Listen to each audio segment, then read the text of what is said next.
Let me ask you something. What would you be willing to give up for ultimate success? I mean, really willing to sacrifice. What if the price for becoming an absolute legend was, well, yourself? Today we're diving into this incredible modern fable about an architect who gets everything he ever wanted, only to realize he lost the only thing that ever really mattered.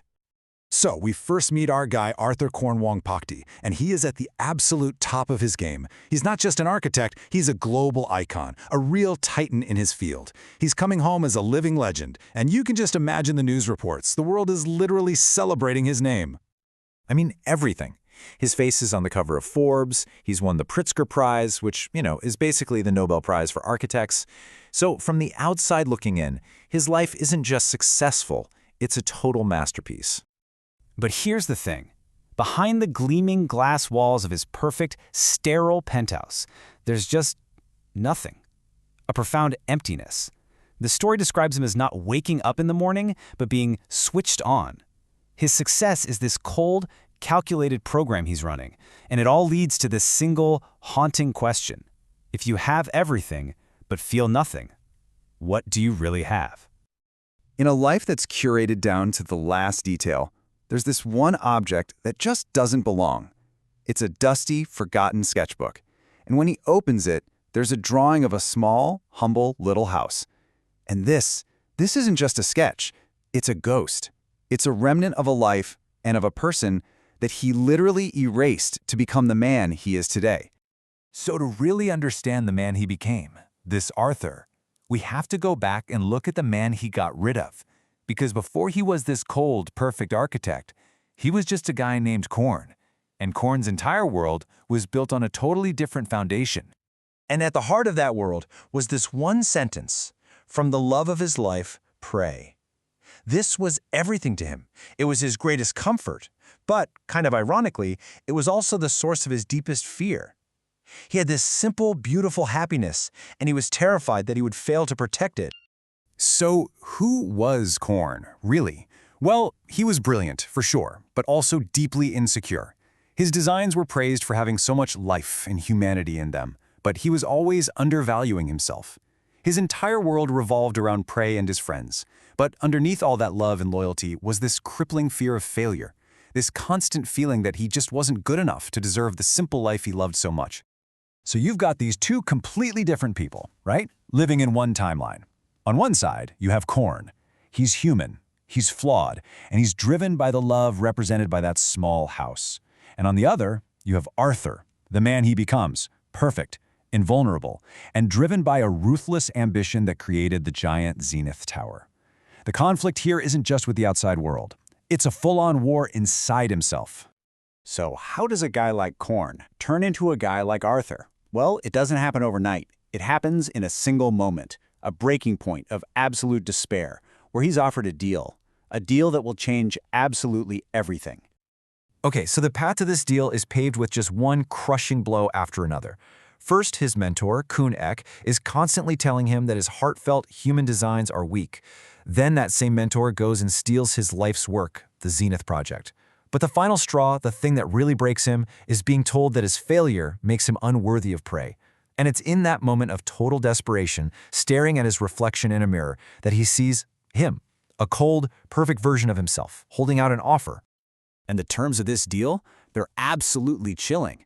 His shadow self tells him that love, his connection to Prae, his friends, his very humanity, all of it is just an anchor holding him back from true greatness. The price of becoming a legend is simple. Just let it all go. And the bargain wasn't just to forget. No. It was to be erased, to have every single memory, every emotional tie, every last trace of Korn completely wiped from the minds of everyone he ever loved. And in exchange, he'd get invulnerability and unstoppable success. And in that moment, he accepts. Okay, flash forward 3 years. Arthur returns to Bangkok, drawn back by that mysterious drawing in the sketchbook. He's a legend now, just like the shadow promised, but he's about to find out the true, absolutely devastating cost of the price he paid. His rise to the top was just meteoric, then ruthless. In just 3 short years, he built an empire from scratch, systematically crushed his old boss, and achieved every single professional goal you could imagine. He designed these iconic but totally soulless masterpieces all over the globe and became the most famous architect in the world. But with every win, the void inside him just got bigger. So, armed with all his success and this one foggy memory, he finds Prae, and she's living in the very house he once dreamed of building for them. He walks up to her, expecting, I don't know, a spark of recognition, anything.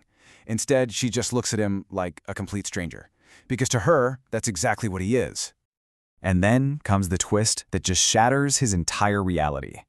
See, he wasn't just erased, leaving this empty space behind. Oh no, the universe, it seems, filled the vacuum he created. His best friend, Tae, the loyal friend who was always there for him, has taken his place. He is living Korn's life, with Korn's love, Prae. Arthur wasn't just forgotten. He was perfectly, seamlessly, and completely replaced.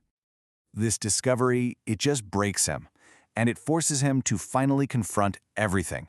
He ends up crashing Prae and Tae's wedding, not to try and win her back, but to face the real architect of his misery, his own ambition, the shadow. In this huge, dramatic moment of pure rebellion against the cold perfection he chose for himself, he smashes a mirror, the very symbol of his bargain. And that act, it shatters the shadow's absolute control over him. But it doesn't solve anything. It just leaves him stranded in this horrible limbo. He's no longer the perfect Arthur, but he can't go back to being the human Korn either. But the shadow isn't gone. It can't be. It's the ambition inside of him. And speaking to him from a shard of the broken glass, it offers him one last, very tempting choice, a way to end the agonizing pain of being caught between these two worlds. So here it is, the final choice.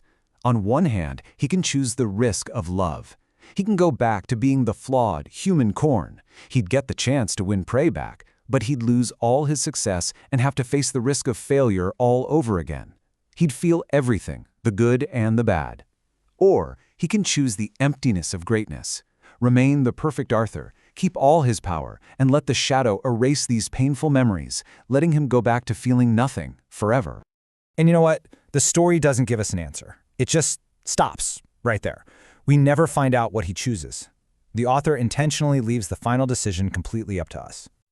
And that, of course, forces the question right back onto us. What would you choose? Would you pick the messy, painful, unpredictable chance at love and real human connection, or the safe, empty perfection of guaranteed success?